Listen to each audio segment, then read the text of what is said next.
నమస్తే మిత్రులారా, ఇంగ్లీష్ మెథడాలజీలో భాగంగా ప్రీవియస్ బిట్లు అన్ని కూడా చెప్పుకుంటూ వస్తున్నాము. ఈరోజు ఈ వీడియోలో మనము లెసన్ ప్లాన్ అనేటువంటిది లెసన్లో చాలా ఇంపార్టెంట్ అయినటువంటి ప్రీవియస్ బిట్స్ అన్ని కూడా డిస్కస్ చేయడానికి ప్రయత్నం అయితే చేద్దాం. గతంలో ఉన్నటువంటి దాంట్లో దాదాపు ఒక 13 నుంచి 14 క్వశ్చన్లు అడగడం అనేటువంటి జరిగింది. కాబట్టి తప్పకుండా వాటి యొక్క కాన్సెప్ట్ ఎలా అయితే ఎక్కడి నుంచి బిట్ అడుగుతున్నాడు, ఎలా అడుగుతున్నాడు అనేటువంటి పూర్తిగా తెలుసుకోవడానికి ప్రయత్నం అయితే చేద్దాం. లెజెండ్స్ తప్పకుండా లైక్ చేసే వీడియోని చూస్తారు కాబట్టి తప్పకుండా లైక్ చేస్తారని మనస్ఫూర్తిగా కోరుకుంటూ వీడియోలోకి వెళ్ళిపోదాం. అయితే తప్పకుండా మీరు లైక్ ఇవ్వండి, మీ నుంచి నేను ఆశించేది లైక్ మాత్రమే. సరే, ప్రీవియస్ బిట్లో భాగంగా ఈరోజు మనము లెసన్ ప్లాన్కి సంబంధించినటువంటి 8th యూనిట్లో ఫస్ట్ క్వశ్చన్ చూసినట్లయితే, appreciation is an important aspect while reading and teaching. Appreciation అనేటువంటిది మనం రీడింగ్ అదేవిధంగా టీచింగ్ చేసేటప్పుడు చేస్తాం కాబట్టి అది ఎక్కువగా ఇందులో వాడతాం అనేటువంటిది అడగడం అనేటువంటి జరిగింది. కాబట్టి డైరెక్ట్ బిట్ అనేది ప్రోజా, డ్రామానా, పోయేట్రీలోనే మనము అప్రిసియేషన్ అనేటువంటిది ఎక్కువగా చేయడం అనేటువంటిది జరుగుతుంది. కాబట్టి చాలా ఈజీ బిట్ లెసన్ ప్లాన్లో వస్తుంది కాబట్టి మనకు పోయిటరీ అండి. Next, what are the given statement associated with it is not reteaching. చూడండి, what are the given statement associated with it is not a reteaching. తర్వాత it is highly specific and need based. It has more practice than theory. At the end of there is always a test and achievement is expected to the every high అనేటువంటిది. అంటే ఏందని micro teaching అనేటువంటిది కాదండి. ఎందుకంటే మనకు తెలుసు micro teaching అనేటువంటిది ఎప్పుడు వాడతాం, ఎలా వాడతాం అనేటువంటిది. రిఫ్లెక్టివ్ టీచింగ్ అనేటువంటిది కూడా కాదు. మనకు ఉండేటువంటిది రెండు టీచింగ్లు అండి. ఒకటి మైక్రో టీచింగ్, అదేవిధంగా మ్యాక్రో టీచింగ్. మైక్రో టీచింగ్ కాదు, ఇక్కడ మ్యాక్రో టీచింగ్ ఇవ్వలేదు.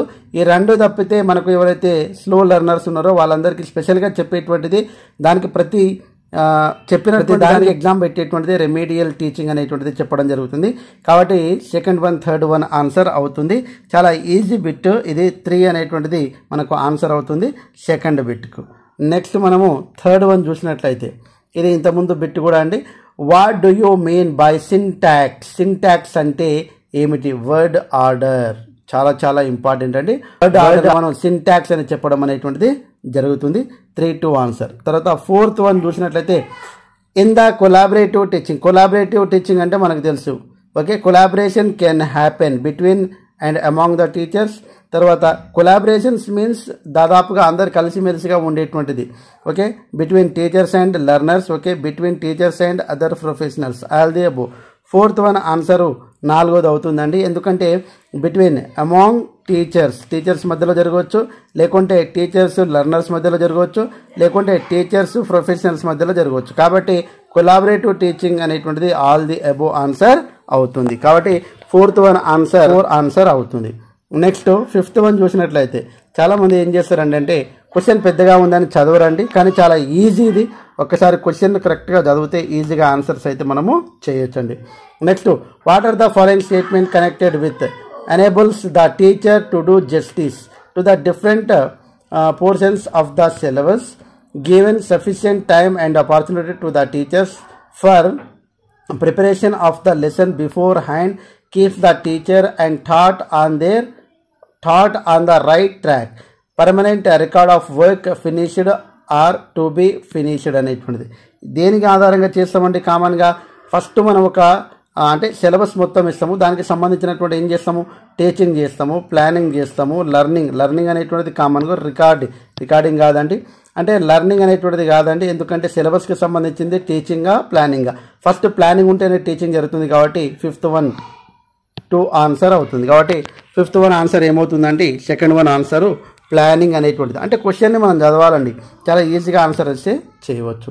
నెక్స్ట్ మనము 6th వన్ చూసినట్లయితే, the following is not a problem associated with learning English in our school. చూడండి, children get to listen English only for about 40 minutes in their English class, okay. Many teachers use their mother tongue to teach the English. అయినా సరే no problem.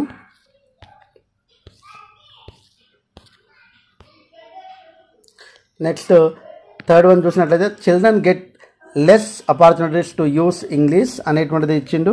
కాబట్టి 6th one ఇది కూడా కాదండి.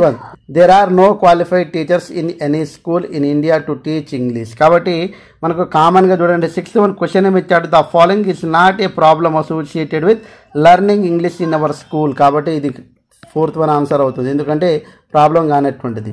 Next seventh one చూసినట్లయితే కామన్గా the concept which divides teaching into a set of sub skills. కామన్గా sub skills ఉంటాయండి. So that they can be practised individually before one integrates them into the comprehensive major skills of teaching అనేటువంటిది ఇచ్చిండు. Seventh one చూడండి, practice టీచింగా, micro టీచింగా, block టీచింగా, classroom టీచింగా కాదండి. కామన్గా మనందరికీ తెలుసు, మనము సెవెంత్ వన్ ఒక్కసారి చూసినట్లయితే మైక్రో టీచింగ్ అనేటువంటిది టీచింగ్లోని సబ్ స్కిల్స్ కిందకి ప్రాక్టీస్ చేయడానికి ఉపయోగపడుతుంది. కాబట్టి రీటీచింగ్ అదేవిధంగా మైక్రో టీచింగ్ అనేటువంటిది చాలా చాలా important. Seventh one answer second one. Next అదే రకంగా ఎయిత్ వన్ చూసినట్లయితే the child ability to produce the language depends upon the extent of. The child ability to produce the language depends upon. Child ఒక లాంగ్వేజ్ని produce చేయడానికి, కామన్గా పలకడానికి depend దేనిపైన అయి ఉంటుంది, ఎక్స్పోజర్ పైన ఆధారపడి ఉంటుంది. ఎయిత్ వన్ ఆన్సర్ ఏమవుతుందండి 3 అవుతుంది. ఎక్స్పోజర్, తన యొక్క ఎక్స్పోజర్ని బట్టే ఉంటుంది, రైటింగ్ కాదు, అండర్స్టాండింగ్ కాదు, రీడింగ్ కాదు. కాబట్టి ప్రొడ్యూస్ చేయడం అనేటువంటిది ఆటోమేటిక్గా జరిగేటువంటి ప్రాసెస్ అండి. కాబట్టి ఎక్స్పోజర్ అనేటువంటిది ఆన్సర్ అవుతుంది. నెక్స్ట్ నైన్త్ వన్ క్వశ్చన్ చాలా పెద్ద ఉందని భయపడొద్దండి, చాలా easy. Okay, communicative language teaching CLT అంటాము. బిలీవ్స్ దట్, దేనికి నమ్ముతుంది అనేటువంటి, దేని ఆధారంగా ఉంటుంది అనేటువంటిది ఒకసారి మనం చూసినట్లయితే language learning happens best when the atmosphere is relaxed, learner receives encouragement. Very good, ఇది కరెక్ట్ అండి, ఇదే answer. Language learning happens when the atmosphere is rule based ఉంటే నేర్చుకోరు language. Okay, language learning happens best when the teacher dominate చెయ్యొద్దండి, కాబట్టి ఇది కూడా కాదు. Language learning happens when the reading is given top priority. Reading ఇస్తేనే language అనేటువంటిది రాదండి. కాబట్టి ఫస్ట్ వన్ రిలాక్స్డ్ ఉండాలి అట్మాస్ఫియర్, అదేవిధంగా లెర్నింగ్ రిసీవ్స్ ఎంకరేజ్మెంట్ అనేటువంటిది ఉండాలి. Ninth one answer first one అవుతుంది. 10th వన్ చూసినట్లయితే ఇక్కడ where do you observe the following facts unable the teacher to do full justice to the different portions of the syllabus, gives sufficient time to the teachers for preparation of the lesson beforehand, keeps the teacher and taught on the right back, permanent record of the work finished to be or to finish. కాబట్టి ఇంతకుముందు repeated question అండి ఇది. First మనం ఏం చేస్తాం, learning కాదండి, recording కాదు, టీచింగా ప్లానింగా. ఫస్ట్ ప్లానింగ్ ఉండాలనుకున్నాము. 10th వన్ ఆన్సర్ ఏమవుతుందండి ఫస్ట్ వన్. ఇంతకుముందు కూడా ఈ బిట్ రావడం అనేటువంటిది జరిగింది, కాబట్టి రిపీటెడ్ బిట్స్ అనేటువంటిది రావడం అనేటువంటిది జరుగుతుంది. ఇక్కడ చూడండి, డిఎస్సి ఎస్జిటి 2019లో జరిగినటువంటి ఎగ్జామ్లో వచ్చినటువంటి బిట్స్ ఇవన్నీ కూడా. First planning progresses from. చూడండి, ప్లానింగ్ అనేటువంటిది ఏ రకంగా చేస్తాం. ఫస్ట్ మనం ఇయర్ మొత్తాన్ని చేస్తామండి. తర్వాత ఇయర్ మొత్తాన్ని అయిపోయిన తర్వాత కామన్గా యూనిట్ వైజ్ ప్లాన్ చేస్తామండి. తర్వాత లెసన్ ప్లాన్ చేస్తామండి.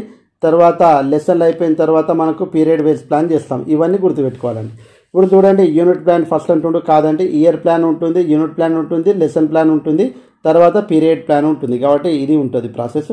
లెసన్ ప్లాను, ఇయర్ ప్లాన్ తర్వాత యూనిట్ ప్లాన్ ఉండదు, ఇయర్ ప్లాను లెసన్ ప్లాన్ అనేటువంటిది ఉండదు. కాబట్టి serial first year plan, unit plan, lesson plan, period plan. Sir మీరు ఇయర్ ప్లాన్ ఫస్ట్ ఎందుకు చెప్తున్నారు సార్ అని చాలామంది అడుగుతూ ఉంటారు. అంటే ప్రాసెస్ ఏంటంటే ఫస్ట్ ఇయర్ మొత్తంలో కావాల్సినటువంటి ఇయర్ ప్లాన్ చేస్తాము, తర్వాత యూనిట్ ప్లాన్, తర్వాత లెసన్ ప్లాన్, తర్వాత పీరియడ్ ప్లాన్ అనేటువంటిది ఉంటుంది. చాలా చాలా ఇంపార్టెంట్. తర్వాత a teacher brought a newspaper into the classroom and asked the student to extend the following headlines of villages inundated, 9 people killed. Students expanded these sentences.